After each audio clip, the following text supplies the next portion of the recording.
오늘 본선거가 시행됐습니다. 투표 결과에 이목이 집중됩니다. 뉴욕주에서 처음으로 실시했던 조기 투표에 25만 명이 넘는 유권자가 참여한 것으로 나타났습니다. 뉴욕 증시의 3대 지수가 사상 최고치를 기록했습니다. 미성년 성매매를 시도한 뉴저지 남성 19명이 체포됐습니다. 한국 여권이 전 세계에서 가장 영향력 있는 여권 2위에 올랐습니다. 뉴욕주에서 길거리 음식 벤더 수 제한 폐지를 추진합니다. NYPD의 국장이 바뀝니다. 도널드 트럼프 대통령이 미국의 난민 수용 인원 한도를 18,000명으로 감축하는 안을 승인했습니다.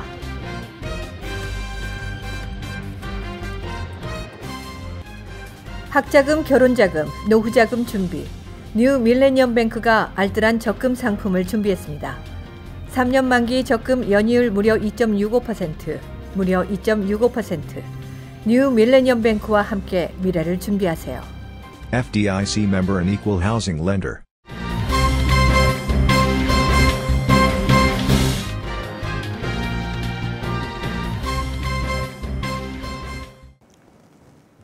시청자 여러분 안녕하십니까? KBTV 뉴스9 전효진입니다. 첫 번째 소식입니다. 오늘 본선거가 시행됐습니다. 투표 결과에 이목이 집중됩니다. 박정호 기자의 보도입니다. 오늘은 뉴욕과 뉴저지주의 2019년 본선거 투표 날이었습니다. 올해 뉴욕주에서는 뉴욕시 공익옹호관과 퀸즈 검사장, 카운티별 주 법원 판사를, 뉴저지주에서는 주 하원의원과 타운, 시의원을 선출했습니다. 올해는 뉴욕주의 경우 한인 출마 후보가 없어 관심이 덜하지만 뉴저지주는 시장 선거와 시의원 선거 등 한인 후보들이 대거 출마하면서 한인 사회에 관심이 집중되고 있습니다. 특히 체리힐 시장 선거에 도전한 수잔신 앵글로 후보의 승리가 점쳐지면서 뉴저지 최초의 한인 여성 시장 배출에 강한 기대를 걸고 있습니다. 그 외 테너플라이 데니얼 박 시의원과 올드테판 진유 시의원은 경쟁자가 없어 사실상 당선이 확정된 상황입니다. 오라델 미리암 유 시의원과 펠팍의 앤디민 시의원 또한 민주당이 우세한 타운들이어서 순조로운 당선이 예상됩니다. 공직자 선출 외 주목되는 부분은 주민투표 결과입니다. 뉴욕시의 첫 번째 안건은 순위 선택 투표제 도입 여부입니다. 통과될 시 뉴욕시 선거 방식은 주민들의 선호순에 따라 후보가 당선되는 것으로 변경됩니다. 그 외에도 보궐선거에서 공석이 생기는 시점부터 선거일까지 기간을 늘리는 방안, 시의회 선거구 조정 일정 변경 등 전반적인 뉴욕시 선거법 개정 내용을 묻습니다.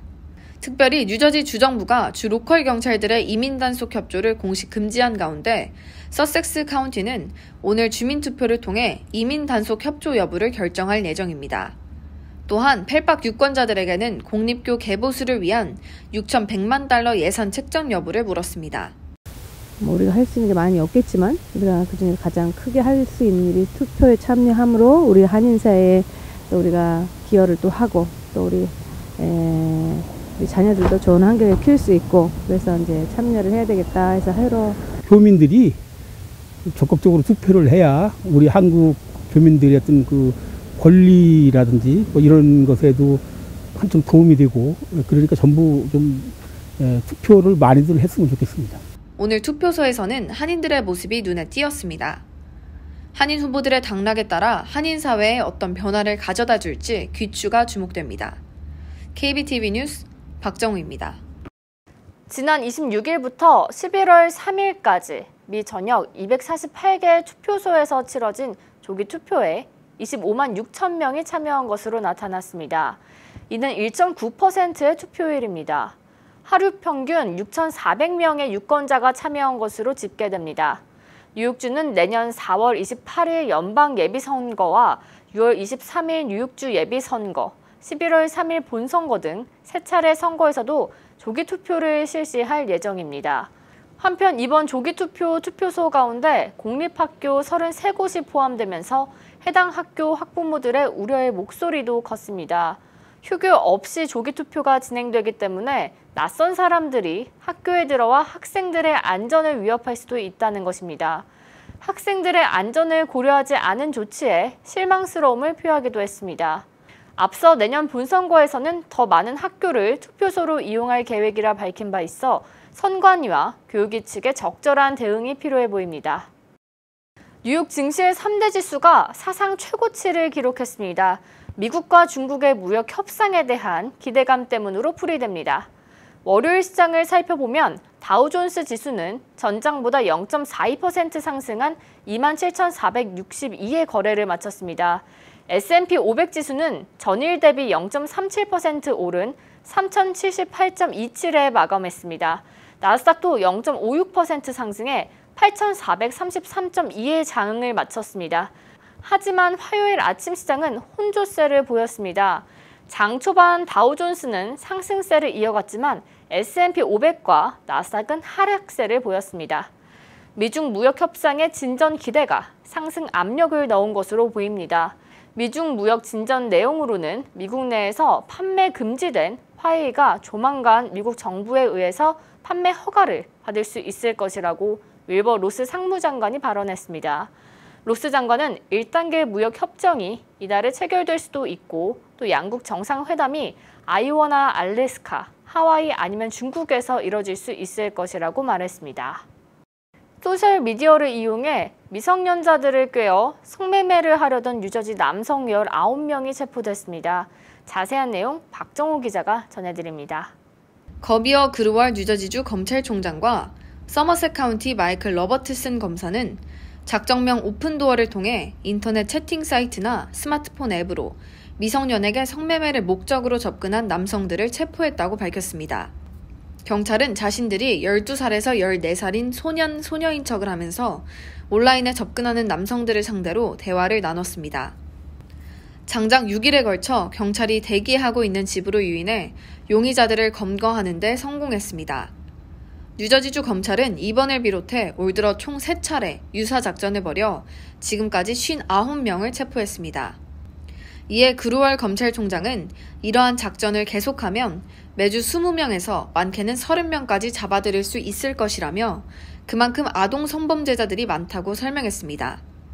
또한 부모들에게 자녀들이 컴퓨터로 어떠한 활동을 하는지 유심히 관찰하고 교육할 것을 당부했습니다. KBTV 뉴스 박정우입니다. 한국 여권이 전 세계에서 가장 영향력 있는 여권 2위에 올랐습니다. 자세한 내용 박정우 기자가 전해드립니다. 글로벌 시민권 영주권 자문회사 헨리앤드파트너스는 전 세계 200개국을 대상으로 해당국 여권으로 여행할 수 있는 나라의 수가 많은 차례로 순위를 매겼습니다. 2019년 발표한 결과에 따르면 한국 여권 소지자는 비자 없이 전 세계 199개국 중 188개국을 여행할 수 있는 것으로 나타났습니다. 이는 190개국을 여행할 수 있는 일본과 싱가포르에 이어 핀란드, 독일과 함께 두 번째로 많은 것입니다. 한국 다음으로는 덴마크, 이탈리아, 룩셈부르크가 공동 3위, 프랑스, 스페인, 스웨덴이 공동 4위, 오스트리아, 네덜란드, 포르투갈이 공동 5위를 기록했습니다. 미국과 영국은 벨기에, 캐나다, 그리스, 노르웨이, 스위스, 영국과 함께 6위에 머물렀습니다. 미국과 영국은 2014년에서 2016년 3년 연속 공동 1, 2위를 다퉜으나 도널드 트럼프 미국 대통령이 당선된 2016년 이후 매년 한 계단씩 순위가 떨어졌습니다. 북한은 비자 없이 방문할 수 있는 나라가 39곳으로 최하위권에 속합니다. KBTV 뉴스 박정우입니다. 뉴욕주에서 길거리에서 음식을 파는 벤더의 수를 제한하는 규정을 철폐하려는 움직임이 일고 있습니다. 자세한 소식 이창훈 기자가 보도합니다. 현재 뉴욕주에서는 길거리에서 음식을 파는 벤더의 수를 5,100개로 제한하고 있습니다. 하지만 이 제한을 풀자는 법안이 상정됐습니다. 제시카 라모 상원의원이 뉴욕시를 비롯한 주 내 주요 도시의 벤더 퀴터 제한을 폐지하는 법안을 제출했습니다. 당장 주 상원을 통과할 수 있을지는 미지수이지만 이에 대한 뉴욕 주민들의 상반된 의견을 분분합니다. 벤더 수 제한이 사라지면 불법 영업을 하는 수가 줄어들 것이라는 것이 찬성 측의 입장입니다. 하지만 반대 측은 이미 길거리에서 음식 판매 행위가 많은 문제점을 가지고 있는데 이 숫자를 더 늘리겠다는 것은 더 많은 문제가 생길 것이라고 주장하고 있습니다. 또 벤더 수가 늘어나면 경쟁이 더 심해질 것이라고 이는 결국 모두의 수입을 줄어들게 할 것이라고 말했습니다. 빌 드블라지오 시장은 라모 상원의원의 법안을 검토 중이라고 밝혔습니다. KBTV 뉴스 이창환입니다. NYPD 국장이 교체될 것으로 보입니다. 이창원 기자의 보도입니다. NYPD 국장직을 3년간 역임했던 제임스 오닐 국장이 어제 사임했습니다. 사임 이후로 특별한 이유는 없고 단지 가족과 더 많은 시간을 보내고 싶다고 밝혔습니다. 오닐 국장은 취임 후 범죄율을 낮추는 등 긍정적인 평가를 받았습니다. 하지만 에릭 가나를 목조리기로 숨지게 한 NYPD 경관 데니얼 펠란티노를 해고해 경찰 노조로부터 비판을 받았습니다.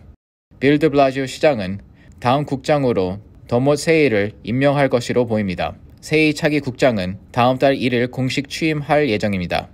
드 블라지오 시장은 세이 국장은 범죄에 맞서 싸우고 경찰 커뮤니티 사이에 신뢰를 쌓는 인물이라고 발언했습니다. KBTV 뉴스 이창환입니다. 도널드 트럼프 대통령이 내년 미국의 난민 수용 인원 한도를 18,000명으로 감축하는 안을 승인했습니다.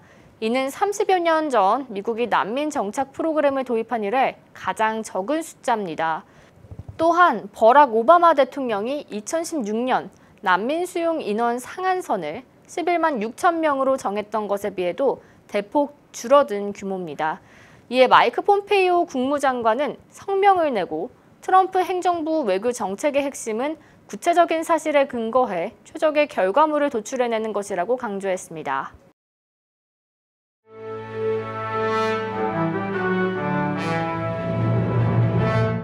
사건 사고입니다. 미국 위스콘신주 밀워키의 한 식당에서 히스패닉계 남성의 얼굴에 황산을 끼얹은 60대 백인 남성이 혐오 범죄 혐의로 체포됐습니다. 피해자인 빌라 레이즈는 주차 문제로 시비를 벌이다 황산 공격을 받고 얼굴과 목에 2도 화상을 입었습니다. 사건 당시 그는 길가에 트럭을 세우고 인근 식당으로 저녁을 먹으러 가던 길이었습니다. 빌라 레이즈는 그때 용의자가 다가와 여기 주차하면 안 된다, 불법이다, 왜 여기 와서 내 나라에 해를 끼치는가 라고 말했다고 밝혔습니다. 그의 진술에 따라 검찰은 용의자를 가중폭행 및 혐오 범죄 혐의로 기소할 방침입니다. 치킨 패스트푸드 전문점 파파이스가 내놓은 신제품이 선풍적인 인기를 끌고 있는 가운데 흉기 난동 사건이 벌어졌습니다. 어제 오후 7시경 메릴랜드 조지 카운티 남부 파파이스 매점에서 한 남성이 흉기에 찔렸습니다. 치킨 샌드위치를 주문하던 중 누군가 새치기를 했고 이를 발단으로 다툼이 발생한 것으로 보여집니다. 피해자는 쓰러진 직후 인근 지역 병원으로 이송됐습니다. 피해자의 이름과 나이 등 정확한 신상 정보가 공개되지 않았습니다.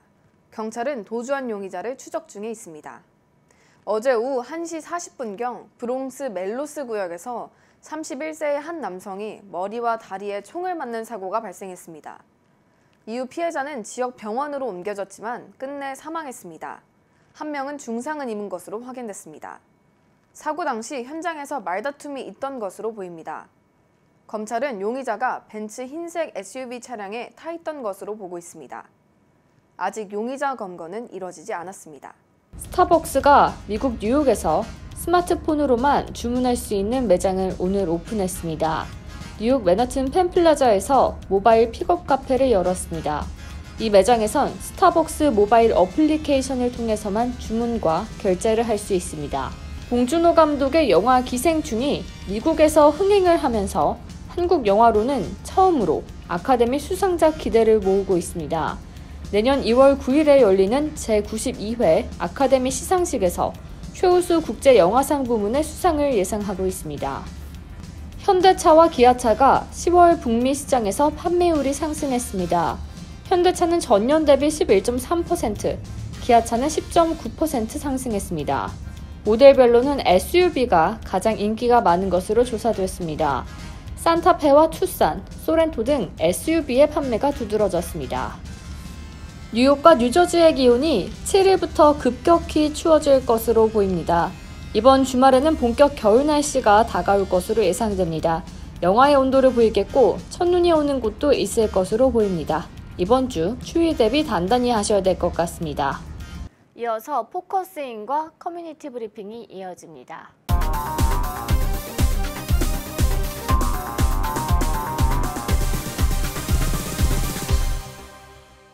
네, 요즘 트럼프 행정부가 들어서면서 이민이나 비자 발급받기가 굉장히 까다로워졌죠. 그래서 오늘은 많은 분들이 관심 가지실 내용일 것 같습니다. 오늘 포커스인에서는요, 이민법 전문 변호사 신중식 변호사님 만나서 좀 궁금한 점을 해결해보는 시간을 갖도록 하겠습니다. 네, 안녕하세요. 네, 안녕하세요. 네, 이렇게 오늘 나와주셨는데 네, 요즘 좀 많은 분들이 궁금해하실 것 같아요. 뭐 비자나 이민 이런 거에 대해서 참 많이 궁금해하실 것 같은데 먼저 좀 결혼으로 영주권을 받는 것에 대해서 오늘 이야기를 해볼 텐데 요즘 좀 예전보다 많이 어려워졌나요? 어려워졌다라고 하는 것보다는 좀 많이 좀 까다로워졌다. 그래서 이제 물론 영주권은 뭐 잘 거의 다 받고 있지만 시비 거는 그런 그 아이템이 조금 늘어나면서 약간씩 고생을 더 하고 있다. 이렇게 표현하면 좋겠습니다. 네, 시비를 건다. 네. 그렇다면 이제 국경선을 넘어서 오신 분이 시민권자랑 결혼을 하게 되면 영주권을 받게 되나요? 그거는 이제 많은 분들이 사실은 요즘에는 많이 줄었습니다만 예전에는 미국에 오는 게 좀 힘들었을 때는 그 카나다 국경선에 와가지고 아니면은 멕시코 쪽에 와서 국경선을 넘어오신 분이 상당히 많았어요. 근데 이제 그분들이 사실은 벌써 20년, 25년씩 돼가지고 예전에 우리 이 무비자로 많이 오지는 그런 시대가 열리기 전에는 관광 비자 받는 게 어려워가지고 그 전에 2000년 1990년대 말 2000년대 그때 많이들 왔는데 그분들이 사실은 영주권 못 받고 있습니다. 시민권자하고 결혼을 해도. 그렇군요. 그렇다면 이제 무비자로 미국에 온 경우는 어떻게 될까요? 무비자로 온 경우는 괜찮습니다. 그러니까 국경선 넘어서 몰래 온 경우 또는 남의 여권으로 옛날에 또 오시는 분들이 계셨어요. 그래서 이제 남의 여권에 그 관광 비자 있는 데다가 자기의 사진을 살짝 붙여가지고 이제 본인들은 잘 못하죠. 이제 그 알선하는 사람들이 몰래 해가지고 이제 그게 걸려서 아예 영주권 못 받는 분도 계시지만 또 어떻게 잘 운 좋게 오신 분도 계신데 자 그렇게 몰래 들어오신 분은 영주권을 못 받고 시민권자와 결혼을 해도 그러나 당당하게 들어왔어. 그러니까 이제 이 무비자로 들어왔다고 하더라도 그리고 무비자로 들어와서 나중에 불법 체류가 됐다고 하더라도 1년 전에 왔으나 2년 전에 왔으나 10년 전에 왔다고 하더라도 들어올 때 무비자로 왔으면 지금 현재 불법이라도 영주권 받을 수 있습니다. 그렇군요. 네, 그렇다면 이제 미국에 온 지 3개월이 있어야 한다라는 말이 있는데 그럼 어떤 건가요? 그 말을 많이 해요. 왜 그러냐면 예전에는 2달이었어요. 그게 뭐냐면 이제 미국에 그 관광 비자로 온다든가 유학 비자로 온다든가 아니면은 무비자로 온다든가 할 때 그 목적이 있잖아요. 비자의 목적이 미국에 관광하러 또는 방문하러 오는 건데 오자마자 결혼을 하고 영주권을 신청하면 이 사람이 머릿속에는 다른 생각을 하고 있었다. 관광 비자를 가지고 방문 비자를 가지고 오면서 머릿속에는 빨리 결혼하고 영주권을 해야겠다는 다른 생각을 하고 있었다. 그래서 그 관광 비자의 법률 목적 또는 그 무비자의 법률 목적을 어겼다라고 해서 영주권을 안 줄 수 있다. 전혀 안 주는 건 아니지만 야 미안하지만 한국 가서 인터뷰하고 들어와라 라고 쫓아내는 경우가 있어요. 그런데 그렇게 왔지만은 내가 아무 그런 거 관계없이 방문으로 왔지만 여기 살다 보니까 사람 만나고 사귀다 보니까 아니면 여자친구를 만나러 왔는데 아니면 남자친구를 만나러 왔는데 여기 와서 살다 보니까 지내다 보니까 마음이 변해서 나 여기서 결혼하고 영주권 해야겠다 그러면 그럼 오케이 그건 괜찮아. 왜? 들어올 때는 관광 목적으로 왔었고 나중에 마음이 변했으는 거 그럼 괜찮아요. 그래서 마음이 변하는 그 기간을 옛날에 2달까지 봐줬는데 트럼프 이렇게 오면서부터는 3개월로 바뀌었어요. 그러니까 3개월 있다가 모든 걸 시작하는 게 좋다 이런 얘기죠. 네, 오늘 이렇게 많은 얘기 해주셨는데 참 많은 분들이 궁금하신 점이 좀 해결이 됐을 것 같아요. 고맙습니다. 오늘 시간 내주셔서 감사합니다. 네, 오늘 신중식 변호사님과 이민법에 대해서 조금 자세하게 알아보는 시간 가졌는데요. 네, 많은 분들 도움 되셨으면 좋겠습니다.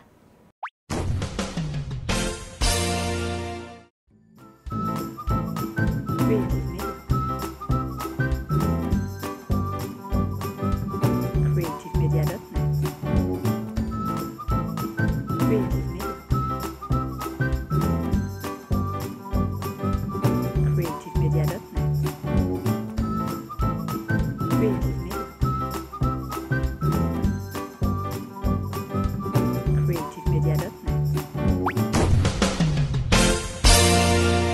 이어서 환율과 증시 전해드립니다.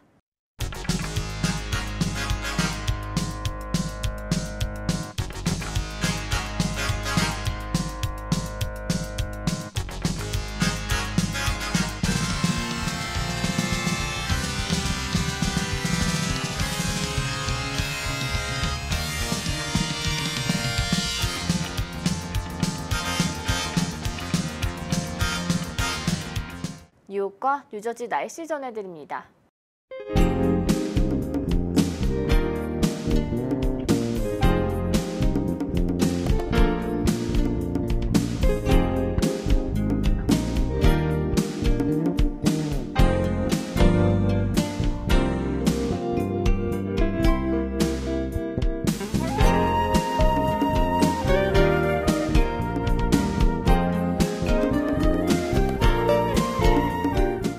오늘도 KBTV 뉴스9을 시청해주신 여러분 고맙습니다. 편안한 저녁 보내시기 바랍니다. 학자금, 결혼자금, 노후자금 준비. 뉴 밀레니엄 뱅크가 알뜰한 적금 상품을 준비했습니다. 3년 만기 적금 연이율 무려 2.65%, 무려 2.65%. 뉴 밀레니엄 뱅크와 함께 미래를 준비하세요. FDIC member and equal housing lender.